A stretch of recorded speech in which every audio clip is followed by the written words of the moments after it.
But we wanted to start with a pretty stunning moment. Of course, we've been tracking these questions around January 6th of, we know the New York Times reported there was at least one Fed informant in the Capitol on that day.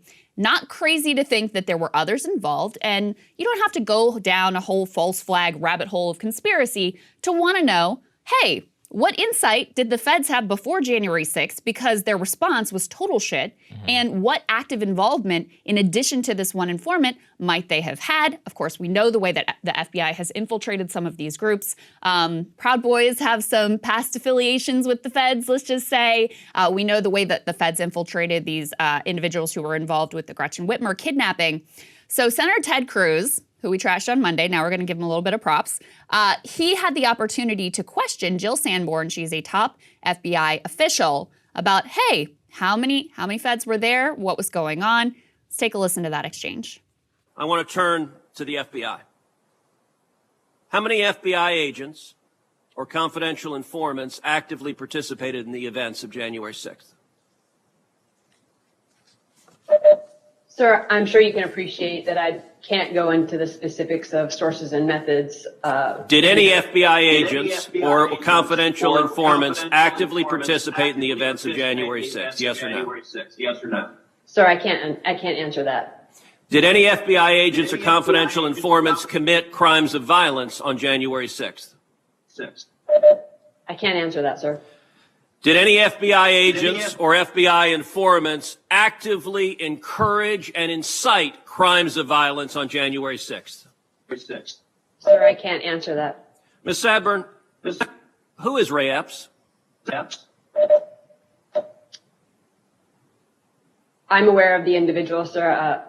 I don't have the specific background to him. Well, there are a lot of people who are understandably very concerned about Mr. Epps. So she's just totally unwilling to answer any of the questions. Can't answer that. Why?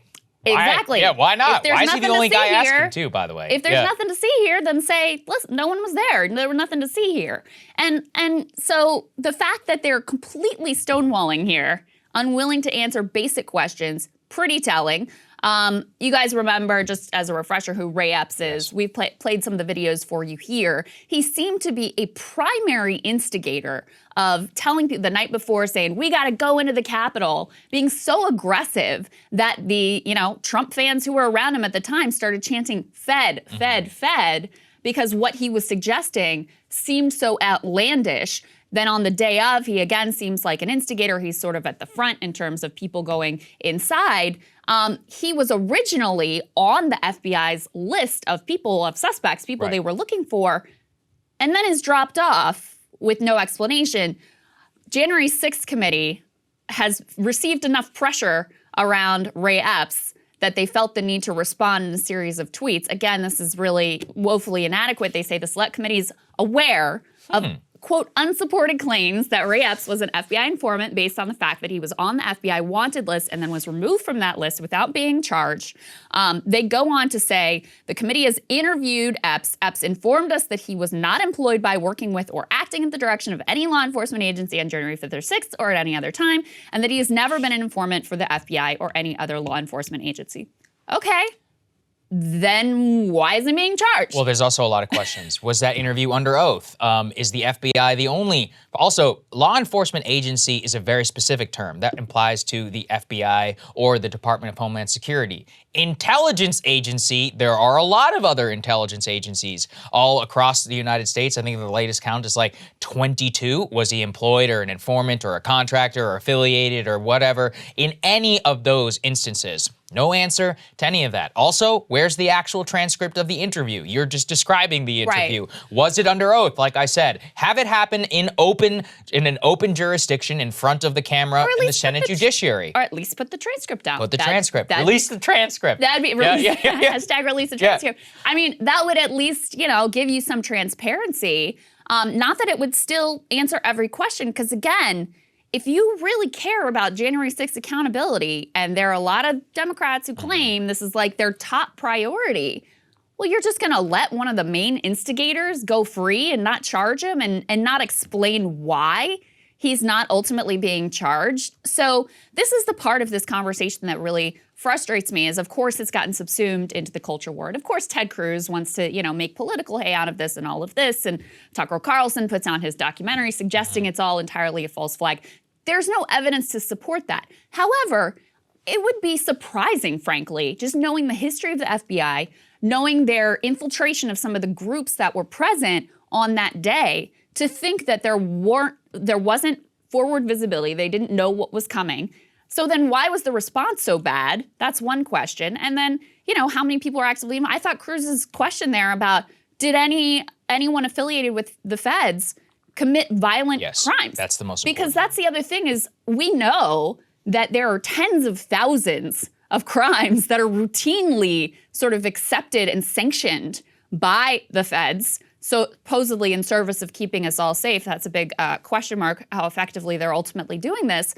But, if you really care about what happened on this day, these are significant questions. I also think focusing on Epps is a mistake. As we detailed in that latest Revolver News report, he's not just the only one. He just was so starkly caught on camera. There are multiple other ringleaders and individuals who are not wanted, have not yet been charged, who are actually known, and their identities were because they were pulled over by police officers. Yeah. These are people who were up on scaffolding with the bullhorn kind of directing the attack on the Capitol, encouraging that. That person hasn't been charged. The people who helped breach the gates and who seem to have like a fire retardant suit on at the time, very specific, type of uniform exactly. That person has not been charged, despite the fact that we know that that person had contact with the police the day before on suspicion of having a ton of weapons in his car. I mean, these, and also the pipe bomb. I mean, that's a whole other one. Where's the guy who planted the pipe bomb? Probably the most egregious example. Also, why did Kamala Harris's security detail clear her being able to go in the building if there was a pipe bomb? Really interesting, right? In terms of the plant, when it exactly happened, the timeline. It's been a year. We still don't have the answer to all of these questions.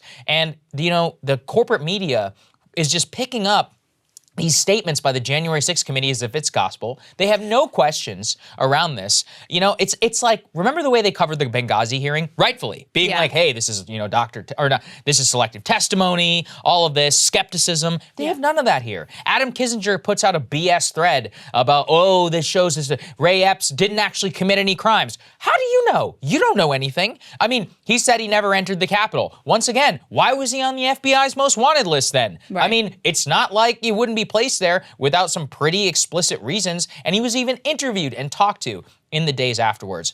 This is all, and we now know the ultimate end, which is what we've been warning from the very, very beginning. Put this up there on the screen, which is that it's not a coincidence that the Justice Department, 1 year after January 6th, is now forming a new domestic terror unit. And that new domestic terror unit is going to be within the Department of Justice to go after what they say is a threat that has doubled in the past 2 years. I always love whenever they say this. The National Security Division of the DOJ says that, statistically the threat has doubled. Based on what? Your BS statistics? Right. And once again, this is based on plots that you helped to based create. On plots you created?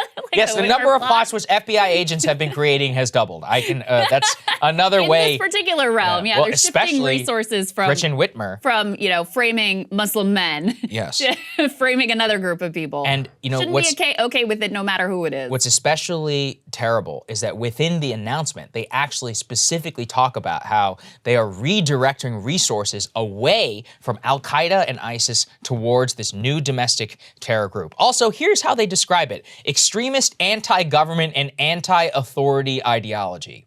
Guess how much anti-authority. I am very anti-authority. Anybody who's had any experience with the COVID regime of the last 2 years should probably be anti-authority. And this also, that shows you it's not exclusively for right-wingers. Exactly. Right. You shouldn't feel comfortable if you're, an anti-capitalist, if you have any sort of critique that's uncomfortable of government, no matter where you fall on the political spectrum, you could be targeted by this new unit. And this, again, is why it's important to understand what happened on this day, because they have used January 6th as a weapon to sort of further their own powers. Right.